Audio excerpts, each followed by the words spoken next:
Bad Moms Do It Better.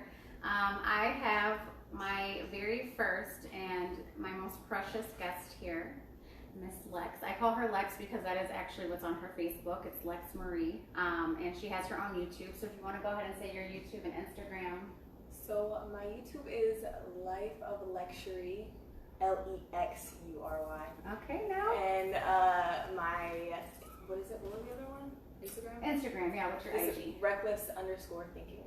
Reckless_thinking. Okay, so we are actually here to kind of have a girls talk. We're going to sit here and talk a little bit. She is going to kind of give us the deep and the raw and the real about her life and her journey and how far she's made it.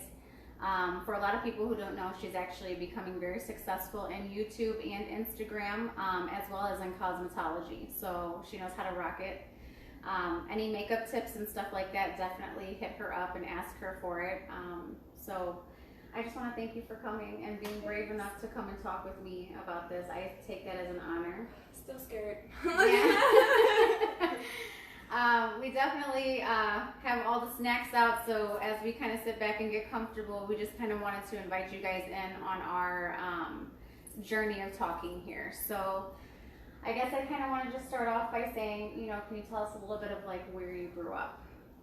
Okay, so like place or Yeah, how? like place, and then we'll kind of get into how. So I grew up like till I was 5 in Maryland with my parents, and then I was kind of bounced around to a few family members as I grew up, and then I ultimately ended up with my grandparents, and from there on they couldn't take care of me anymore, so then I went to a boarding school, and then yeah, it's just Was the boarding school, like, what city and state were you in when you? I was in Pennsylvania. You were in Pennsylvania. Yeah. So you went from like Maryland to.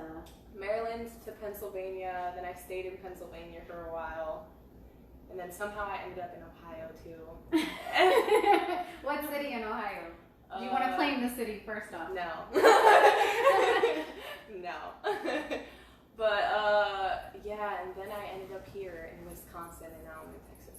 So Houston, right? yeah, just a lot of Right. bouncing. She's representing for H-Town. For anybody who knows me, knows I'm Right. from Houston, Texas. So H-Town all day, y'all. It's the place to be. Are you happy in Houston? Yes, I'm so happy in Houston. How would you say, like, culture-wise, it is versus here? People are just so much nicer there. Like, they're just more genuine. Like, people are more like willing to like just help you when they don't even like know you. Which like versus here, it's like people will put their faces in their phones, like, bitch, walking don't down look the at street. me. Like, Yeah. don't talk to me. I don't want to associate. Like, Yeah. but over there, it's like people are like just it's just really nice. It's just That's awesome. Yeah. It's always nice to hear when people have good feedback. I have heard negative feedback every now and then, and I'm like, Yeah, you didn't go to the too. right part of Houston. But yeah, Right. for sure. So, early on, you kind of said that you kind of bounced around a little bit. Do you want to kind of like jump into that just a little bit, or? Yeah. So when I was younger, I grew up with addicts for parents. So life was not typical. I didn't have the normal childhood. What is normal though? Like when we think Right. about normal, there's no normal childhood. Girl. Right. Like there isn't. Like my whole childhood was dysfunctional as hell. Yeah, but I didn't really understand how really like not okay it was until I was older. Whenever people started telling me like, yeah, my dad used to come on my games, and like I'm like, oh, whoa, can't relate.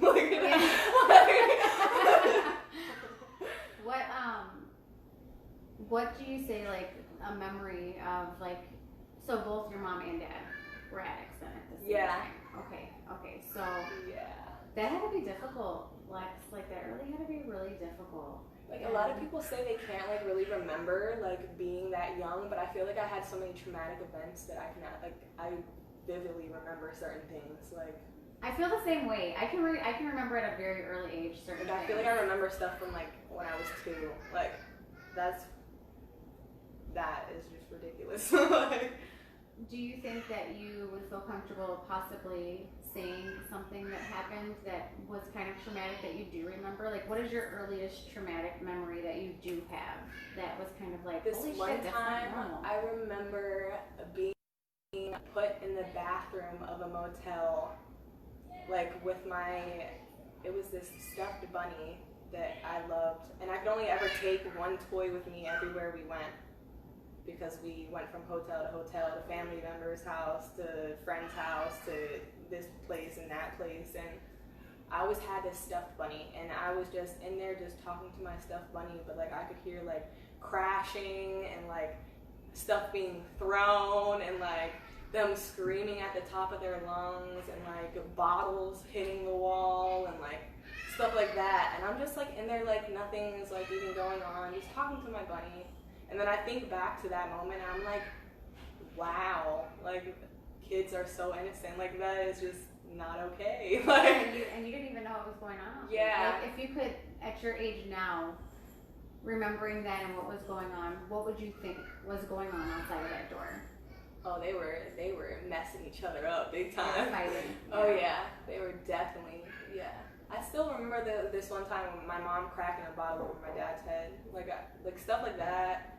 There was a time where my mom made us sleep all night outside under a tree because they were fighting, like stuff like that. And I mean, and honestly, like, truth be told, like, when your addiction, it also affects emotionally how you handle things. Yes. You know what I mean? So normally what a parent wouldn't normally do during an argument, that changes when you are under the influence, or if you've already been under the influence for so long, you're emotionally changed in a different way. Okay. So do you remember, were you afraid in the bathroom, or were you just kind of like, No. oh, that shit's like normal? It's like normal. Yeah. It's like, well, this is what always happens. So like, Yeah. Did family members ever, like when you guys were hopping from house to house, did they ever, like, do you ever remember them arguing with your parents to try Yeah. to intervene? Yeah. I remember this one time where my Aunt Lisa like got on my mom like hardcore, like, Patricia, if you ever effing give her like pills so you can go out and party and this, that, and the third, like I swear to God, like I'm gonna kill you, like stuff like that. Like I remember that. I'm like, Do you, oh, I do thought you that was think that? medicine. Yeah. So do you think like your mom probably gave you like Benadryl, like go to sleep, it's time for? I don't remember, but then like later on in life, my aunt told me like, yeah, Lex, like you'd be knocked out for like a whole day cold. Like I don't know what she was giving you, but like a whole day.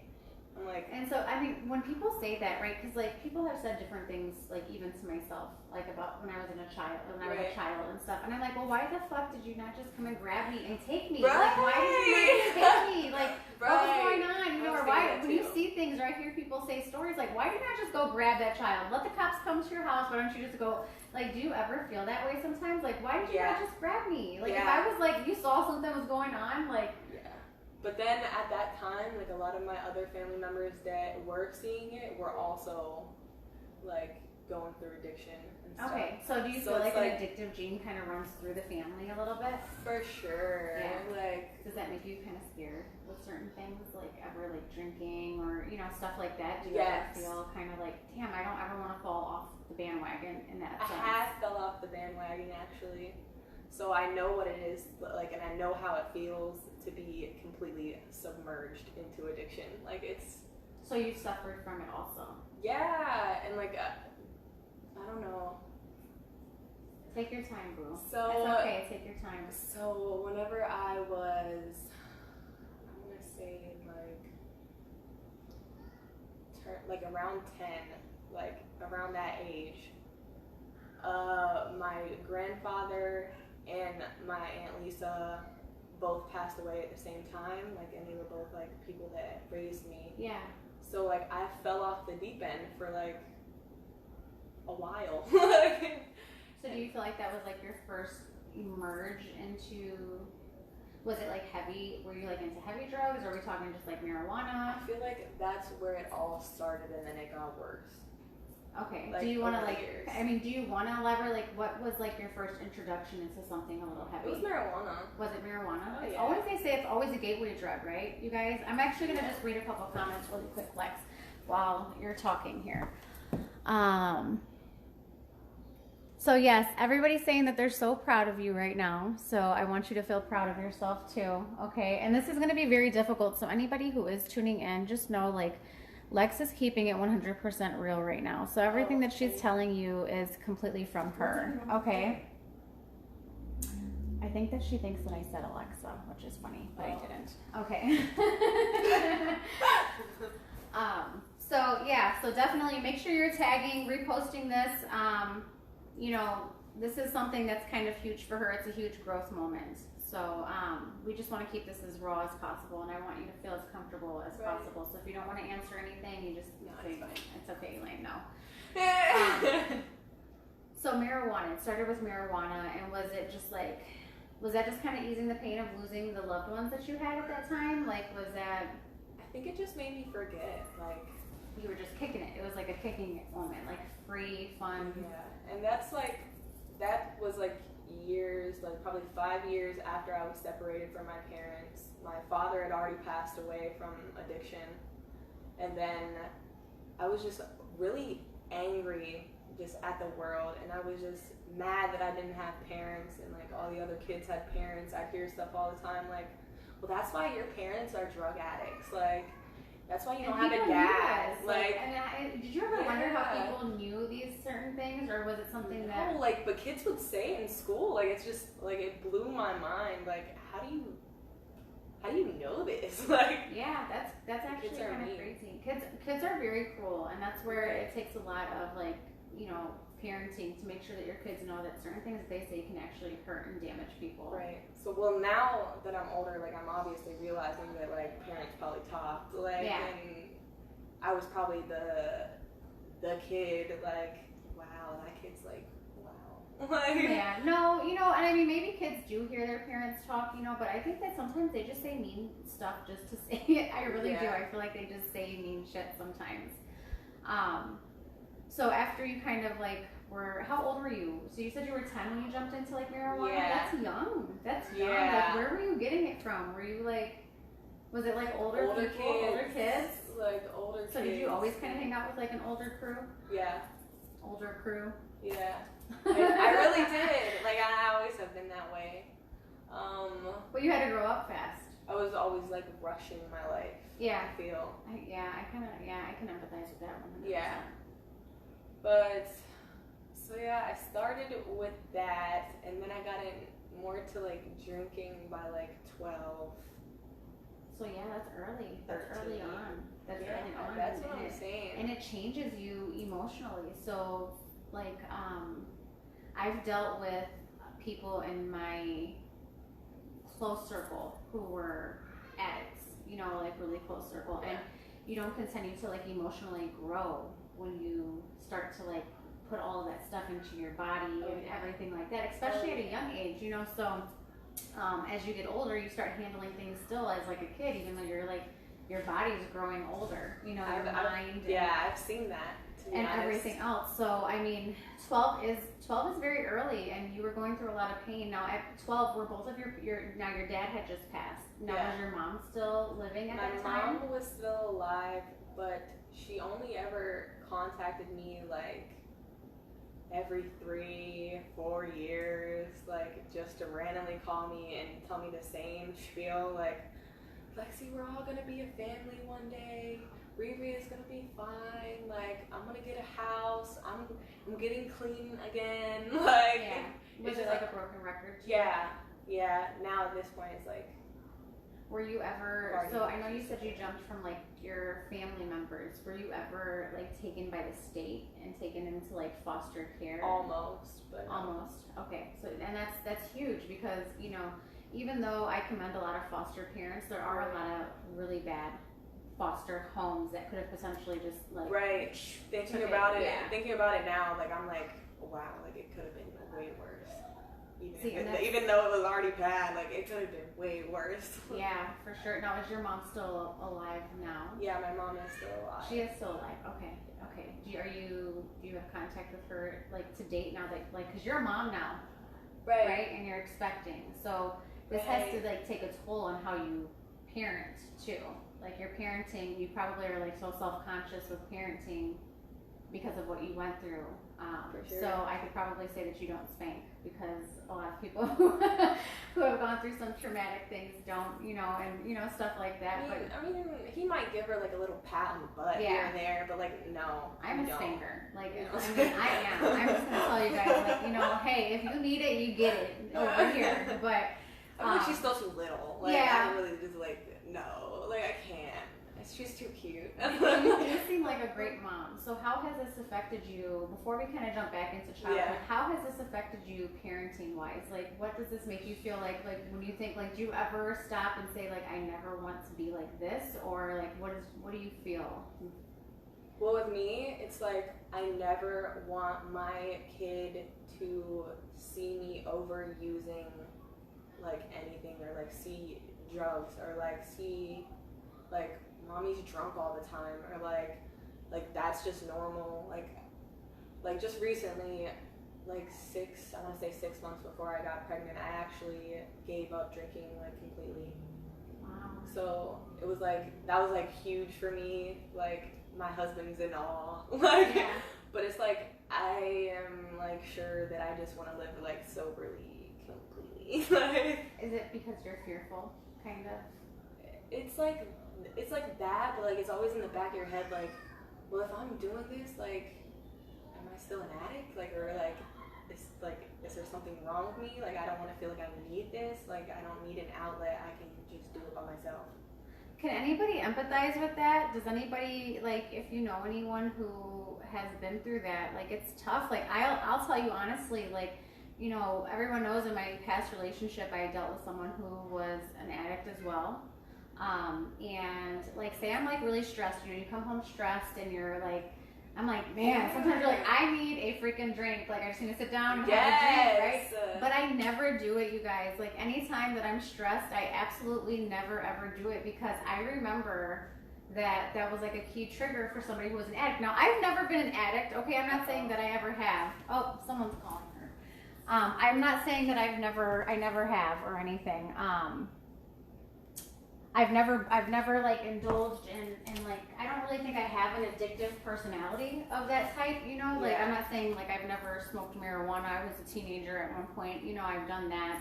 Really, it's the only thing I've done besides drinking. But I'm always self-conscious like that. I think anytime you deal with an addict, or if you have been addicted at any point, you kind of are always self-conscious. Yes. So I've gone to like those Al-Anon classes and things like that, and with my, with my previous relationship, I tried to be like the backbone and the strong part, but I had to also realize that it was like tearing me down, and I didn't even have any of the addiction issues, but it was like tearing me down. So I had to walk away, but I am self-conscious now. So like, I don't just go have a drink if I'm stressed. I'm like, nope, I don't have a drink, because I don't want to create that bad habit. It becomes a bad habit, and I just don't ever want to do that. So like you, I'm actually self-conscious, but because of a different reason, so if anybody can relate, definitely drop some hearts for Lexi, because that's like a huge thing to say, like, you know what, I'm done, I'm not drinking anymore. Yeah. That's huge. That's huge, especially after going through that. So you don't want your kids to see that, which is awesome, and you're not downing anybody who does do whatever they do, but do you ever feel like, have you ever had that moment of reaching out to your mom and saying, like, I'm a mom now, and I actually just did that. Did you? How did that go? Do you want to elaborate on that? 2 months ago, I think. Yeah, I did do that, actually. So, I guess my sister reached out to me first, and she was like, Mom's living with me again, right? And how old is your sister? She's like 20, in her late 20s. In her late 20s. And now, has she always been close with your mom? Like, is there only a rift between you guys? Do you guys have the same mom and dad, or is it just... We have the same mom. Okay. So... All of me and my siblings have the same mom, with like different dads.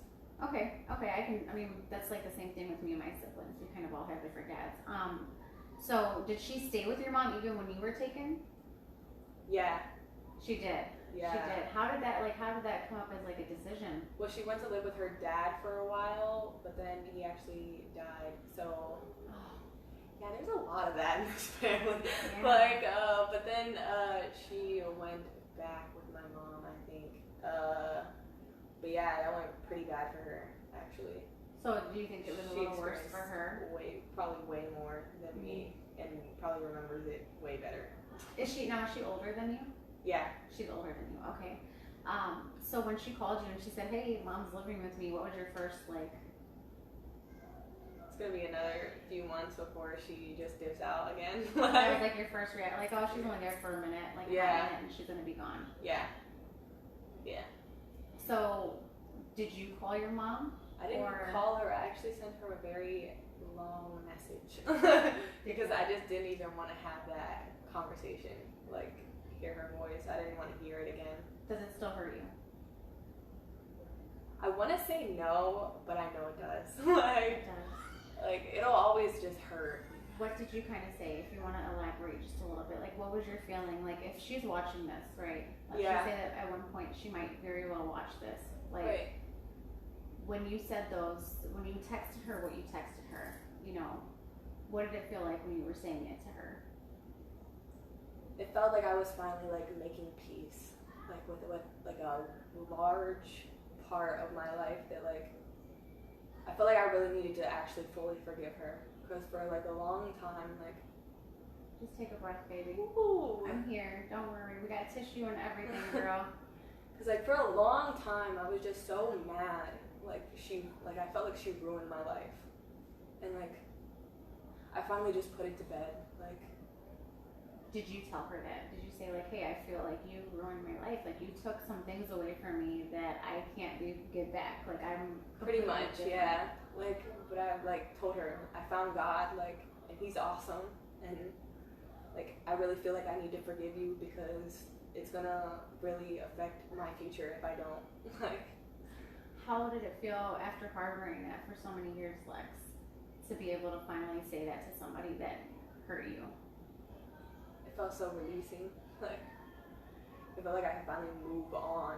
Like, I felt like I've been stuck on it for so long that like it just felt so good to just let go. Like, I'm not gonna be mad at you anymore. Yeah. Like I'm gonna do that for me, like not for you because you have to live with that. But like I'm forgiving you. Like I don't have any hate or like nothing towards you. Like I wish the best for you. Like I hope you really one day like do get it together and like we can have a relationship. But for now, like I'm forgiving you and I'm letting it like rest where it is. That's deep. Yeah, That's deep, and that's really, like, really it's- deep.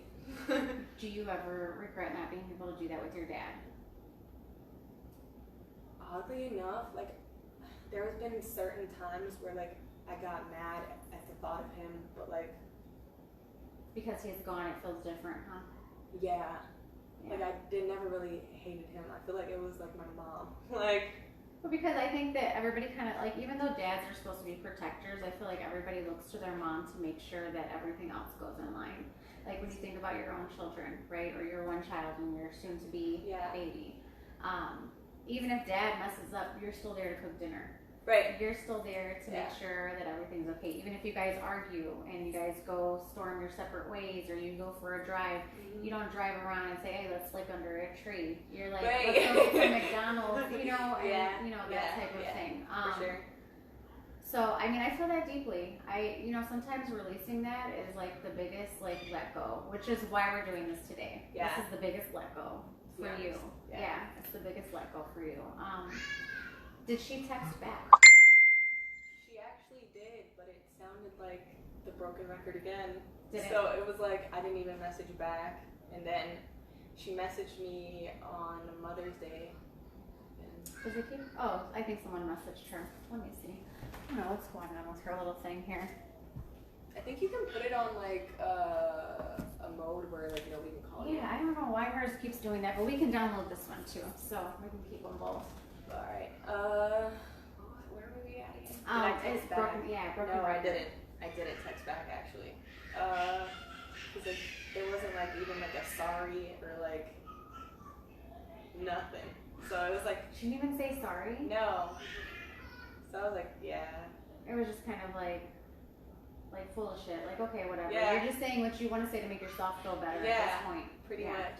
So there was that, and then she texted me on Mother's Day, like, thank George for keeping you safe and like being the best guy ever and like helping you turn your entire life around. Like I had to take a step back from from you to make sure that you stay on the right track. Like, I was like, what is that? How does that even mean? Like, what is that?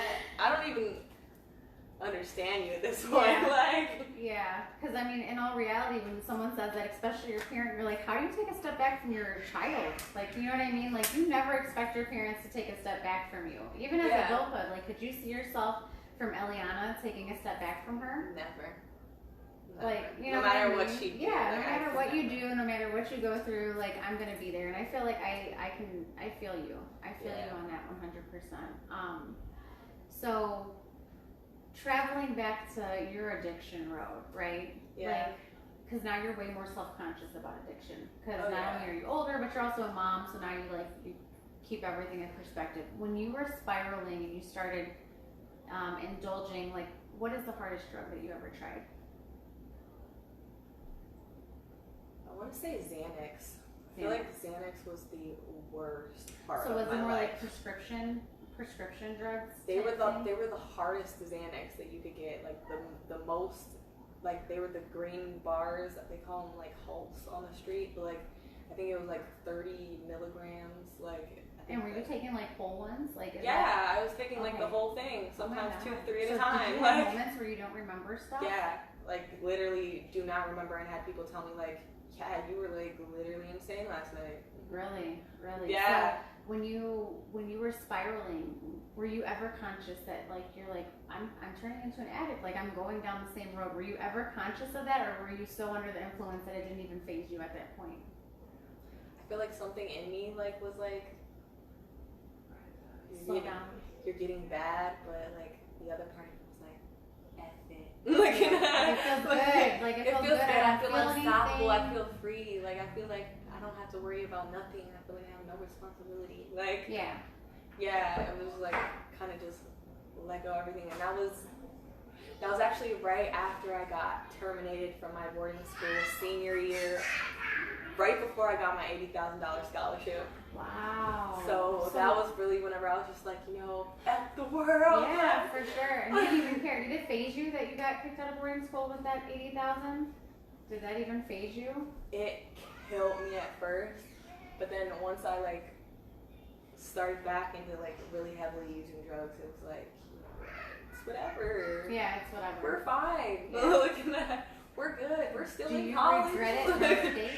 Yeah, a lot. That was Yeah. my worst moment, like ever. Like I don't even want to remember that period of my life. Like I wish I could just erase it. Do you want to say what got you kicked out?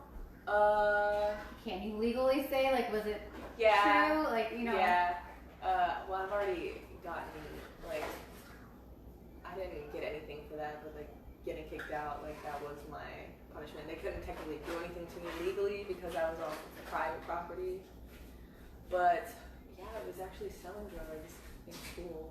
So you also indulged in making money off of drugs, too. Yeah. So you weren't only spiraling on your own. This is Now, were where I you... really feel like my parents just screwed me. Like, Yeah, I mean, and they opened your eyes into a world that you shouldn't have been open to.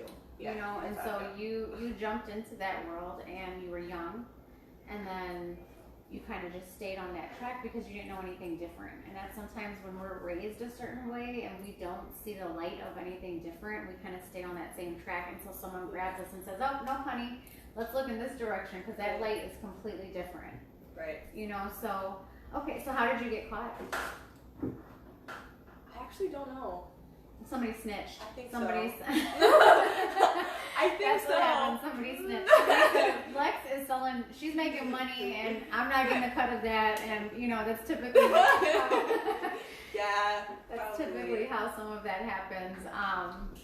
So did you deny it at first? Like, did you try to like go the route yeah. of like denial? Oh, like, yeah. how did that happen? Like, did you tell me what it felt like? Like, did they initially, like, how did it happen? Were you sitting in your dorm and like they came and grabbed you, or were you in class? Really? Yes. So tell me In the a middle little of bit the about that night. first. Oh, really? In the middle were of you the sleeping? night. No, I think I was just relaxing in my bed. But like, yeah, in the middle of the night, like 8, 9 o'clock, like they came into my room, like my TL staff, they sat me down in the office. They're like, so we know what you're doing. I'm like, who are you talking about? Like, Yeah, like what are you, like what, go to school? yeah. And then, the other TL staff person actually started going through my room. Like, well, I didn't know because I wasn't there. Was it in your room? No. I had just sold everything that I'd had. Wow, so you had no evidence of anything either. Yeah. So that happened, and then they sent me off to like the medical center of the school so they could figure out everything, I guess. So did they drug test you there too? No. So they didn't care if you were using, they just cared if you were selling. Yeah. That's almost like really biased. I feel Right. like they should have also looked out for your health as well and been like, oh, you're using what's in your program. You know what I mean? Like, but so while I was in the medical center, they couldn't find anything on me, like to kick me out right away. But they found out something on my friend, and she got terminated before me. and she told on you, you think? I don't know. I really don't know. I don't know like anything. So you that had an happened. accomplice with this? Slightly, yes. Yeah. Like, well, it was somebody that lived closer, like in the area. That like I couldn't go home because I lived 5 hours away. So how am I gonna? Yeah. So then that happened. They actually let me free to go back to school, and then I told like a teacher that was like a parent to me what had really happened, and then she felt obligated to Like a mandated reporter. yeah, and then I actually basically ratted myself out like an idiot. It could have been your conscience. Actually, can you go see what he needed in the garage, please? Yeah. So it could have been your conscience, you know, kind of on you, like, and that could have been God too, because imagine if you would have kept going. Yeah. You know what I mean? think so, yeah. Okay, so you get kicked out. Now at this point, who sent you to boarding school? My grandparents. Okay, so were you like upset to even tell them? Like, were you like, damn, they're gonna know that, or was it kind of like, oh, they already know who I am type thing? Like, what was It was like it was disappointing to tell them, but it was like it wasn't something that was gonna be surprising. They were gonna be like, well, you're an idiot again. Like, Yeah. like congratulations, you just messed up your life even worse. Like, Did you like the boarding school, or was it like kind of it like? was a love-hate relationship because Was it all girls? no. Oh, it wasn't. No. Wow. Okay. Okay. But it was I was exposed to a lot of things that I'll be like thankful for like the rest of my life. Like a lot of that school was like majority of like minorities. Wow. So if I wasn't in that school, like I probably would have never made the relationships that I did. Like never had the views on life that I did. Like never grew up like. Because Pennsylvania is primarily Caucasian, right? It's primarily white and country I kind of, didn't right? wanna Like talk woods about it. and stuff like that. Yeah. I didn't even want to talk about it. Like, Yeah, it's an I would have grown up with a whole different like. outlook. Like everybody in the school that I was in whenever I was in PA, like was like, I don't want to say hillbilly, but like, Yeah, no, for sure it is. It's very country. So anybody who knows like Pennsylvania, it's kind of like and they're tight knit communities all over. Oh yeah.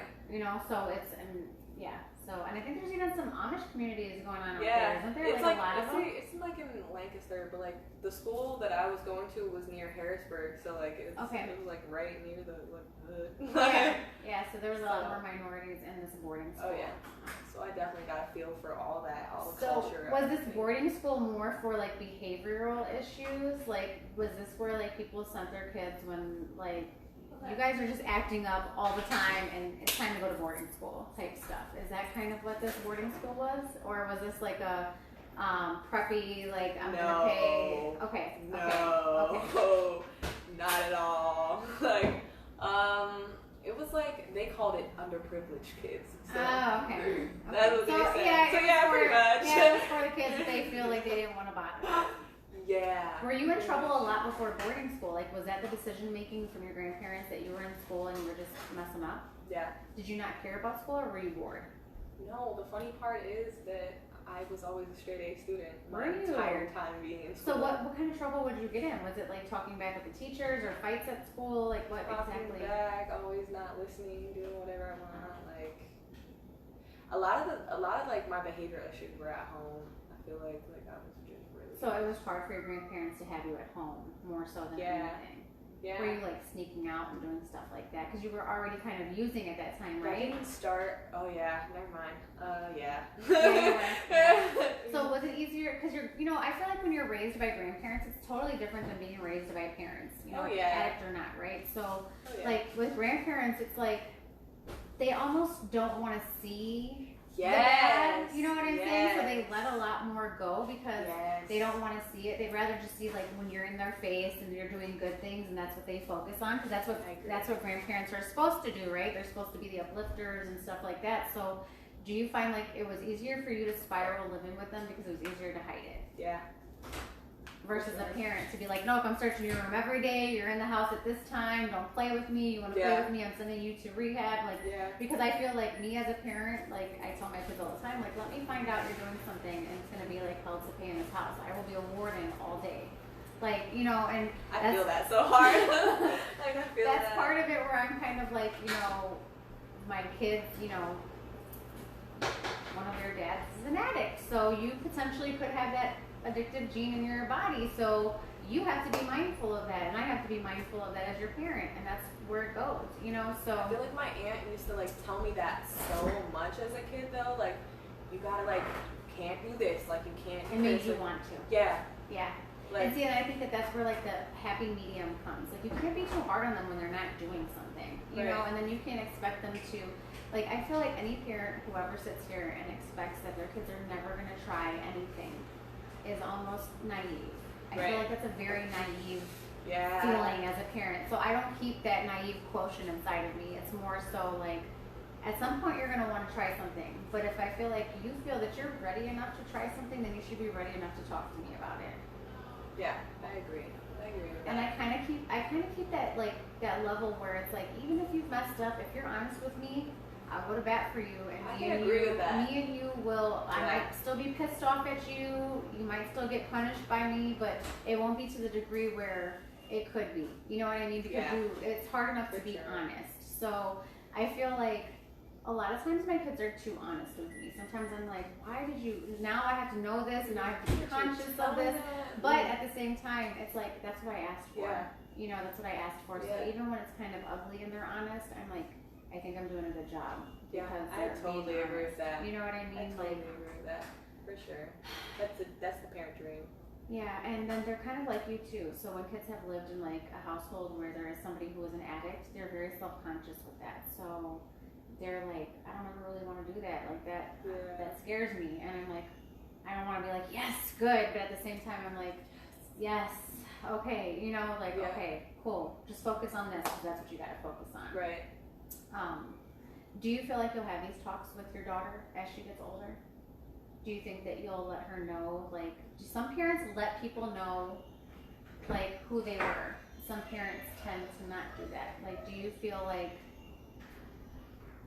you I'm will? still like torn about this. Like I've gone over it 1,000 times in my head. Like, Now, I know you were nervous coming in here because there was a lot more that you wanted to talk about in here. oh yeah. And I'm not tiptoeing around it, but I kind of want to open up to say that, these next few things that me and Lex talk about are going to be some of the most difficult things that she has had to speak about and some of the most scariest, right? So let's just kind of go down this train of, you got kicked out of boarding school now, Yeah. right? What was your next move? I actually still went to college. Anyway, I So don't finished- call her a statistic. She still went to Yeah. college, y'all. You better drop some hearts for this girl. She still went to college. So I graduated high school by finishing out by homeschooling myself, and then I went to college. That's where my spiraling really got haywire. Like I was passing all my classes with flying colors, but I wasn't showing up to class. Like, Yeah. I was selling drugs again. Like I was doing drugs again. I was doing like the Xanax, drinking, doing lean, all at the same time. Like smoking, like anything that you could probably imagine. I was probably doing it. Not heroin. I mean, we never do that. Yeah. We never Were do you that. scared? Crack. Were you scared of heroin? Was there like a thing, a stigma that made you scared of that? That has always been like never an option. Like So ever. let me ask you this, and it's a little deeper. Is that what your parents were doing? Yeah. And that's why. Yeah. That's why. Yeah. It was always that, and my dad really liked crack. So like it was like those two were like Absolutely those are not. never. Like, Because those scared you because of the addiction oh yeah. and what you went through. Oh, So you yeah. were like, these are okay, but those are like nevers. Yeah. Yeah. Really. So what, like, did you finish college?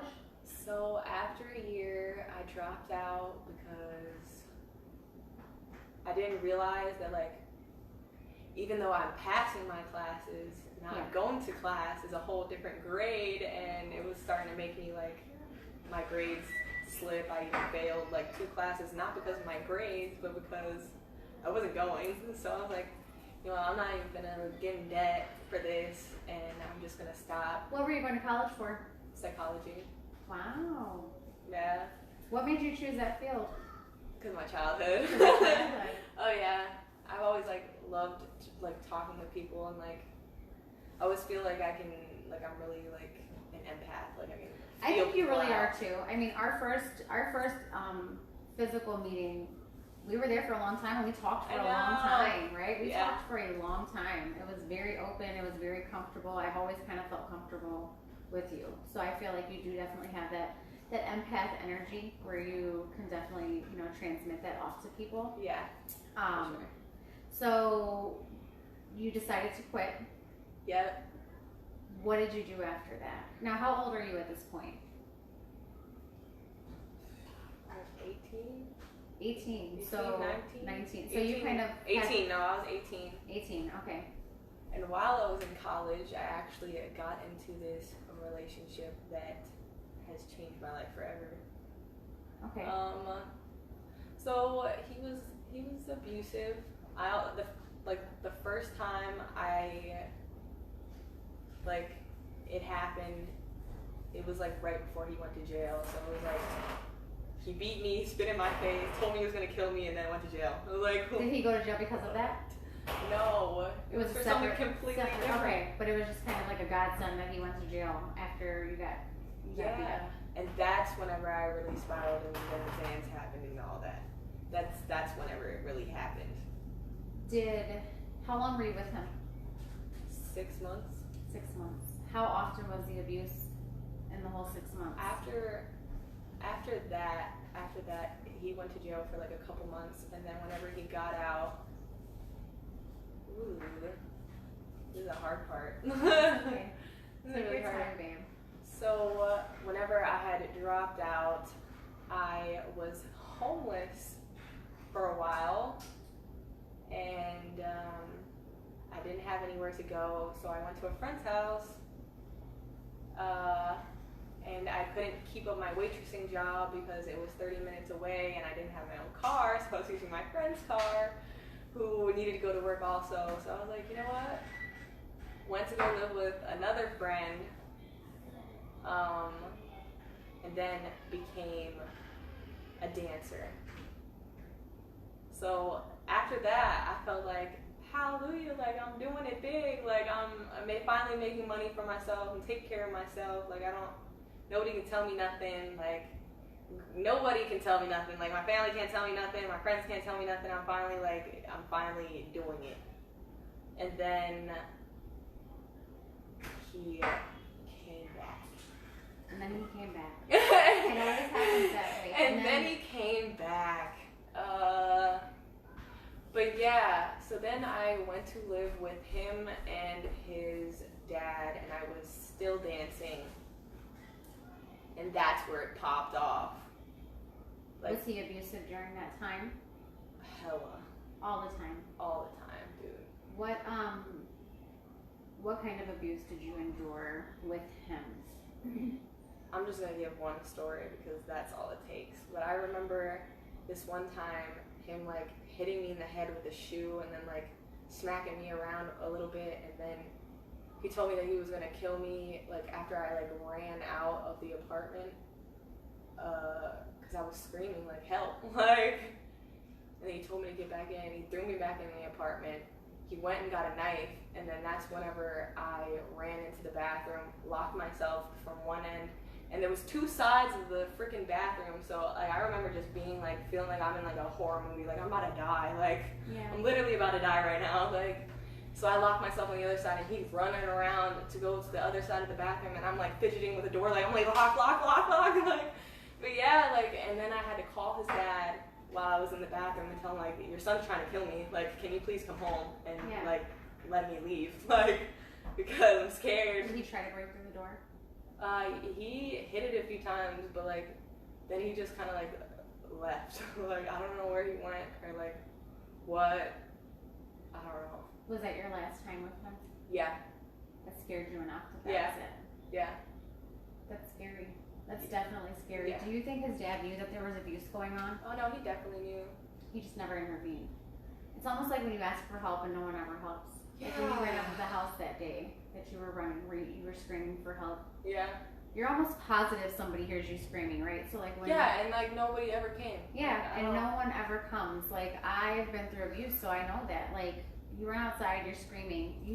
Everybody's sat in their house before, right? And you've heard like a noise. Your first inkling is to get up and look out of the window. Yeah. So you get up, you look out of the window, and you see a woman like Lex being dragged back into a house, and no one ever comes. Yes. Yeah. That's hurtful. It was even worse because it was an apartment complex. Yeah, so you know. So I'm screaming in the hallway, like yeah. there's so many people there, like not one could even call the cops. Like the cops never came. Like I don't know. And this is where out of sight, out of mind has to stop, you guys. Domestic violence kills so many men and women throughout the year that it is your due diligence at some point to just call the cops. Just call the cops. Save somebody's life by that. Imagine if Lex couldn't have got that door shut. She wouldn't be sitting here today. She wouldn't be having her second child. That's deep. You know, that's super deep. There's so many women who have gone through what you have gone through. Like, if someone was listening today, what would you say to her? If this is her only hope, her only outlet. She's on Facebook right now, Lex. Leave the first time. Oh my God, leave the first time because it will never change. It will never change, and they're never sorry. Like, yeah, for sure, leave the first time. So, you ran out of that house. Did you get your stuff? Like, did you even take time to get your stuff, or did you just dip? So he stayed there. His dad stayed there while I packed my stuff, and then I had one of my dancer friends come and get me, and then I lived with my dancer friend, where I eventually got robbed. That's a lot. It's like the lifestyle's different, so you have to be prepared for that lifestyle too. Oh, yeah. What is it? But the whole reason why me and him got into that, I need to tell somebody this because this is the most ridiculous thing ever. But the reason why that time even happened was because I went through his phone and I realized that on his birthday I had given him money, and that day he went out and he bought himself a prostitute. And you're like, what the hell? Like, what? With my money? Yeah. I had to get that one out because that was ridiculous. Which is crazy because at the same time I could assume that you guys were intimate with each other. So you're kind of like, why do you even need a prostitute, right? Like that's the things that go through your head, right? You know, and some people are addicted to different things that they like. And, and that's understandable too. Oh yeah. Then I went to go live with my girlfriend. And then, by the grace of God, here's where it all starts coming up. Then I met my husband. And how did you guys meet? In the club. He was like, that one's mine. That one's mine. I actually went up to him, and while he was buying me a drink, I don't know why, he just gave me some vibes like I needed to talk to him, and it was like never like it was anybody else. Like it wasn't like, oh, here we go again. Person. Like, it was like, I don't know why, but I need to talk to him. Like, I don't know, I need to know who he is.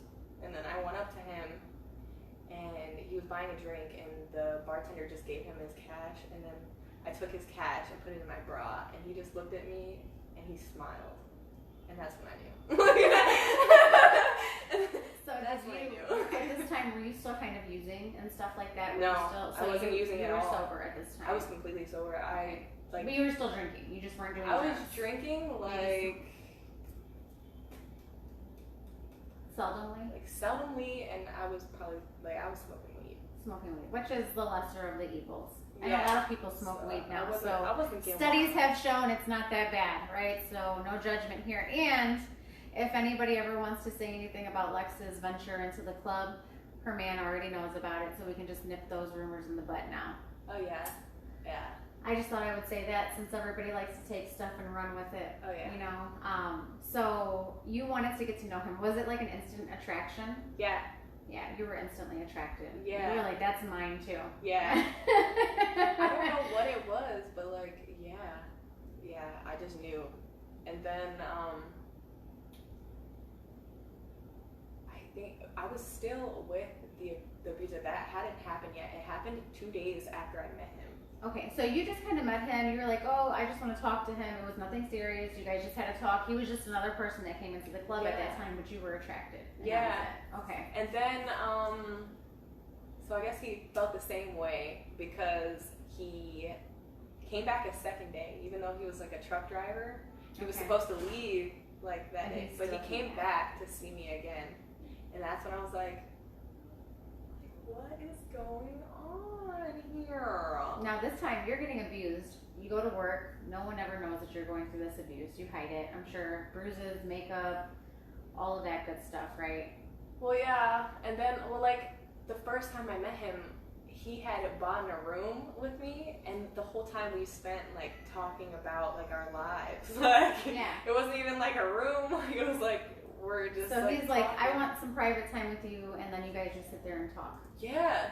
Yeah. And then he came back the next day and bought another one. Yeah, so he's and like, it's I like this girl and I want to talk to her. And then that's when I gave him my email and my Snapchat, but I gave him serious instructions. Do not message me. If anything ever happens, I'll message you. So did you kind of tell him that you were in an abusive relationship at that Yeah, time? like thoroughly. That you were scared for your Thoroughly. life, kind of. And then the day after the second time that he came to see me, that happened. And then that's when I moved into my friends. Like, but So he you had already moved gone out. back to So Wisconsin. now you moved out of this house again or this other place, and now you're moved into your friends where you Yeah. got robbed. Yeah. So now you're living there. You've met George, right? Uh-huh. So now you're in this house. You're living with another dancer, and I assume that her lifestyle might have been a little even different than yours. Oh yeah. Um, Yeah. So now you're trying to like just gather yourself, and at the same time, I can probably say that you were trying to hold it all together because now you like this guy, and this guy's cool, and you don't ever want to come across as like I have all these issues. Oh Like, I have all yeah. this going on. Oh yeah. Because we sure. always try to hide some of our real stuff from the person that we first meet because we're like, oh, my God, if they only know type stuff, you know. Okay, so then you're living there, you get a robbing incident. What happens after that? Well, during that time, like he flew me out to go on vacation with him. George did. Yeah. Okay, so George is spending bread to let you know that he likes you, right? Oh yeah. He's like, I like you. Like, it's not just about sex. It's not Yeah. about money. I like your conversation. We sit here and we talk. And just to kind of kill that stigma, we're going to go ahead and address this now. A lot of people associate stripping with prostitution. Oh yeah. Okay, a lot of people do. And so we just need to nip that in the butt now. Never did you ever get paid for sex. Never did you ever indulge in that in any of the rooms or anything like Nope. that. No. We've talked about this previously, so yeah, I just wanted Lex to be able to voice that, like Oh yeah. For that sure. it was just all business, a dance here and there, get up on stage, Oh, and yeah. you went home. Yeah. Yeah. I like to tell myself like I had to have been one of the most well-behaved strippers, as well-behaved as they can be. Like, Yeah, for sure. And you know, just because you're doing that doesn't mean you don't have any morals or values. That's Oh, also yeah. another stigma that comes Yeah. with it. You know, if you're gonna do it, you have to have morals, and for sure. So then he flew me out, like paid for everything, like even though I had money, like yeah, you had your own money at this time. Right. You were making money. exactly. So I had my own money. Like I even offered to like pay for stuff here and there, He And didn't like, let you. no. And I feel like that's what really, because like his friends at the time were like telling him like, dude, she's like a, you know what she is, right? Like, Because the you need to be stigma, careful. the stigma follows you. She's right? probably trying to get you, like, Yeah. and like I'm over here trying to like pay for stuff, and he's like, no, like that's how I know. So like, you're trying she's to real. counteract that, like, no, Yeah. I'm not here for his money either. Yeah. I genuinely like him. Yeah. I have my own bankroll. I don't need For his. sure. Yeah. For sure. And so then we were doing like this long distance thing for a while. He came out to see me for a while, and then like we went shopping, and I gave him like my whole stack of bread, and like I was like, put it in your pocket so I can just like be like, can I have some money, Daddy, at the register, like just to make him feel good, like some, you know what I mean? And then so it was like that back and forth for a while, and then one day we were both just like, why don't I come to live with you? Yeah, like you're spending so much time together, Right, and we're you're no spending so longer much with the money, guy like- that was abusive, right? No. Like that was dead and Long gone gone. now. Yeah, long gone. So then you embark on moving in with him. I moved 8 hours away to Wisconsin. She moved here, you guys. She moved here, and from that point on, your life was what, on the up and up? Kind of. We had found out that we were pregnant, and then we had 2 miscarriages before we actually like were able to have like a 3rd baby. How do you feel about the miscarriages? I feel like at this point, like I feel like at the time they were really. Oh, feel hers like- is probably, it's okay, we'll leave that one. I feel like it was really heartbreaking, like at the time, but like now it's like I have my babies. Like I feel like I try not to think about it, 'cause, like It's still painful. yeah, like I feel like I just kind of repress that. And sometimes you do. Sometimes you let it go. Yeah. Just so you know, it's nothing that you've ever done wrong. You know, Right. and I know that that's probably something, because every woman who's ever had a miscarriage has thought that. Right. Everybody, I mean, yeah, we all do I that. definitely so, and yeah, and I want you to know, like, it's not anything that you ever did wrong. You know, Right. so that's not something. did. It just wasn't Yeah. at the right time. You Yeah, know? probably. Well, but the 3rd one, that was what like really made me like. I was like, well, I'm done dancing. Like, this is it. Like, I'm gonna have this baby. This God is punishing me for this, and this is the reason why I can't have kids. Did like, you I'm feel done. that way? Did you feel like Yeah. it was because you were in the club that you Yeah. weren't able to carry? Yeah. Honestly, I feel like God was like, well, whenever you show that you can be a mom, you can be a mom then. Like, Yeah. Well, I do think that it might have been for you to talk to someone else too that might go through many miscarriages. I have a lot of friends who go through many miscarriages all the time. Right. I myself have gone through a miscarriage, which is kind of weird because you just look at me and blink and I'm pregnant. You know what I mean? Like that's really That's me. it's that bad. It's that bad. But I too have gone through that, and it was still hurtful. I was only a few weeks in, and it was still hurtful. Yeah. You know, because I thought like, damn, what did I do wrong this time Right. around? Like I've got Right. 2, like this, you know, and so you've gone through several. So what would you say to someone who's trying, who is going through that heartbreak all of the time? When the time is right, it'll happen. Like, that's the only thing I can say. Like, the timing has to be right. Everything, like, God's not just gonna give you a kid. Like, You gotta be ready for it's it. gotta be the time. And that doesn't mean like to say like you end up with the perfect guy, or like, because like a lot of the stories that like we actually have kids, like the dad's not in the picture, but like the time is right for you. Like that was a part of your journey that was to change your life. For sure. Now, I'm going to ask you a really deep question. What would you say to a mom that's listening right now that might be an addict and knows that she's an addict and knows that maybe she's putting her child through some of the hell that you went through? And her child might feel the same way that you feel at your age at some point in time, but right now her child's suffering. And what would be something that you would tell that mom right now if she was listening, and possibly is? There might be someone on here that's listening to you and empathizing and saying, man, I never want my child to feel that way. Because sometimes the addiction is bigger than what they can grasp, right? So yeah. I almost feel, just for me to kind of started off is like, if you know you can't give up the addiction, I feel like give up your child. Like it's okay to, if there's a family member that's willing, yeah, I can agree with that. you know, so like what would you say if you could have a heart to heart with somebody right now and you could look her in the eye and she's like, you know, I'm addicted to this and I choose that over my child often. I really just like ask them why you can't love your child more than the drug, like, because that's the question that I wanted to ask my mom just over and over and over again. So like, just to say it for the kids, like, why can't you love them more than the drug? Do you feel that? Do you feel like your mom loved the drug more than you? Yeah. Yeah, and that's like hard. Like, you literally ruin your kids' like entire like mental, like, they end up putting themselves through like to hell. Like, I could never do that to my kid after experiencing it from the opposite end. Would you reach out and say, hey, if you're going through addiction, message you?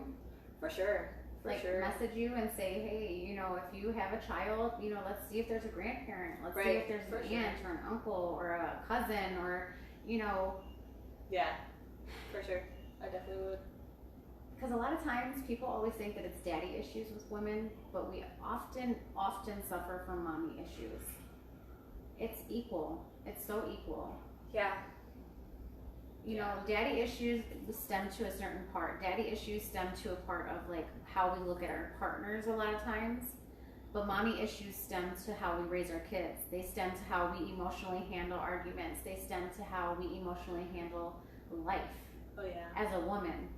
That's right? true. And how we perceive other women and how we perceive other mothers. And you went through it. You went through it, Lex. You went through it and you're here. You know, and it was hurtful and your mom wasn't always there. You know, and you've gotten a chance to make that peace, but you now are conscious about everything you do as a mom. For sure. And you're an awesome mom. I've seen you. You know, you're an awesome mom. So I want you to hold that head high and know, like, in your heart, even though you went through that, your mom kept you in this place because you were kept in this place in your own mind. You pulled yourself out of addiction. You pulled yourself out of abusive relationships. You pulled yourself out of selling drugs. You pulled yourself out of all of that. So never, ever, ever at any point in time should you ever feel down on yourself because you came through it and now you're raising your daughter. You're breaking those generational curses of addiction. You're breaking those generational curses of not being loving, not choosing your children over anything. Because I look at you and I'm like, she's going to choose Eliana and that baby over anybody. She's going to choose that baby over George. She's going to choose Eliana and that baby over absolutely everyone. And I don't mean to make you cry, but I see the light inside of you. And that's why I feel like I was so honored to kind of have you on here to talk about everything, because you're glowing. Not only is she glowing because she's pregnant, but you're glowing because like you are truly a beautiful person, and everything that you went through was so you could sit here and someone else could listen to your story, love, and they can learn from it. Right. You know, so let's talk about the exciting parts now. So now you're doing YouTube. Yeah. And Instagram. Yeah. And you have a cosmetology license. So she went back to college, got her cosmetology license. Yeah. She's about to be a mom of 2, which your whole world is about to get rocked, girl. Right. I know. I feel like my daughter is going to be this kid's arse. She's so used to being the only child right now.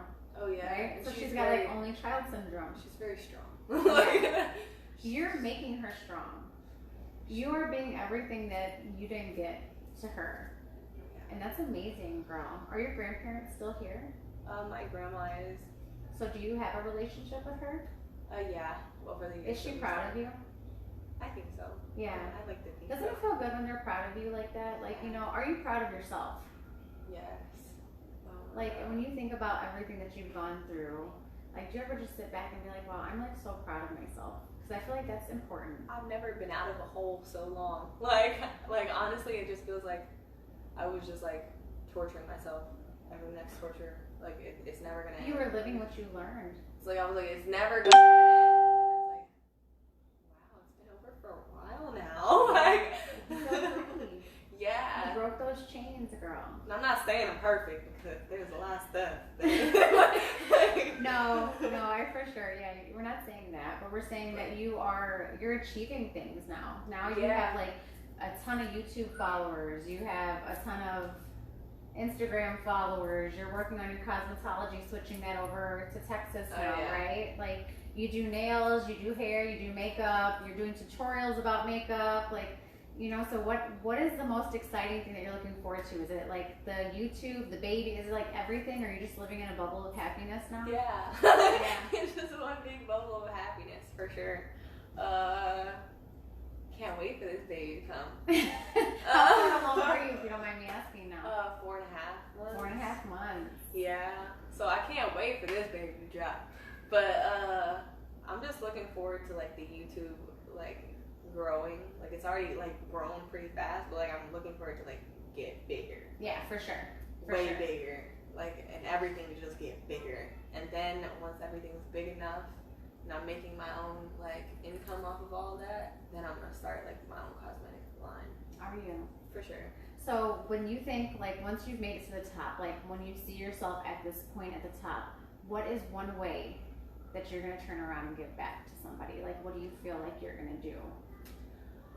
I honestly have thought about this 1,000 times, like, and like two things just keep coming to like my mind. It's like I either want to like open up this school that like I went to because like I really do like a boarding kind of school, but like for less, kids who need it. Less rules, not as strict and like like put my beliefs into it, but like.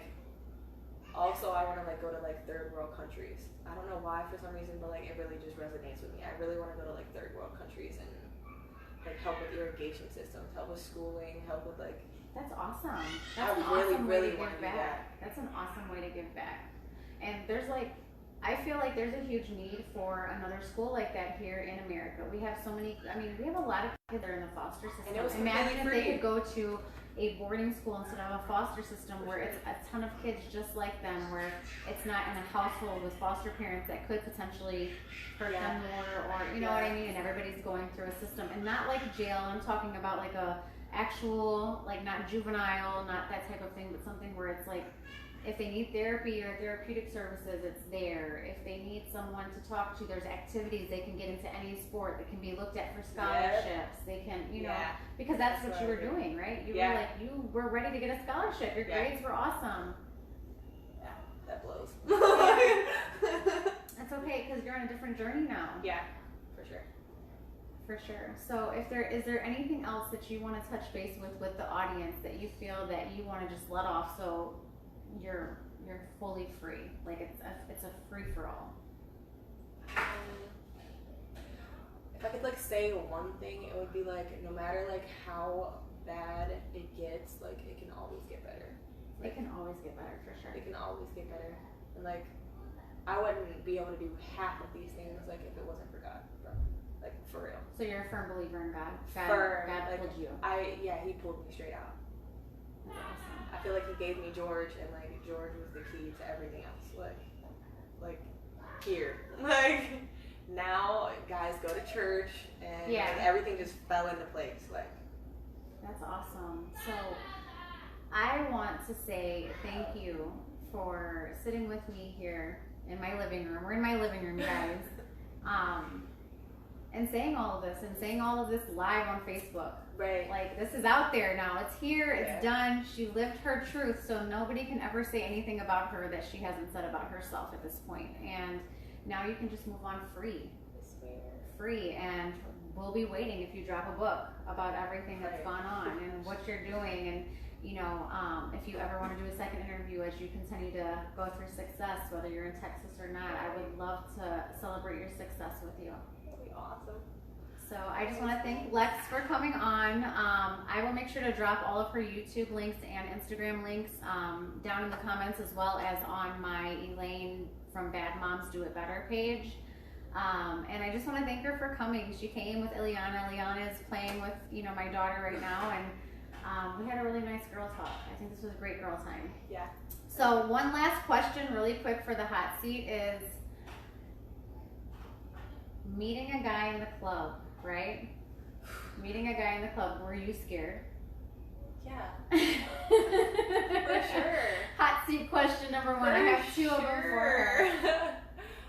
My first thought was like after that and like him taking me on vacation, it was like, you got a thing for strippers, don't you? Yeah.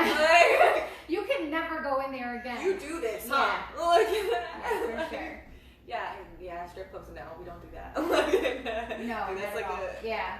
So, hot seat number two question: who's more romantic, you or George?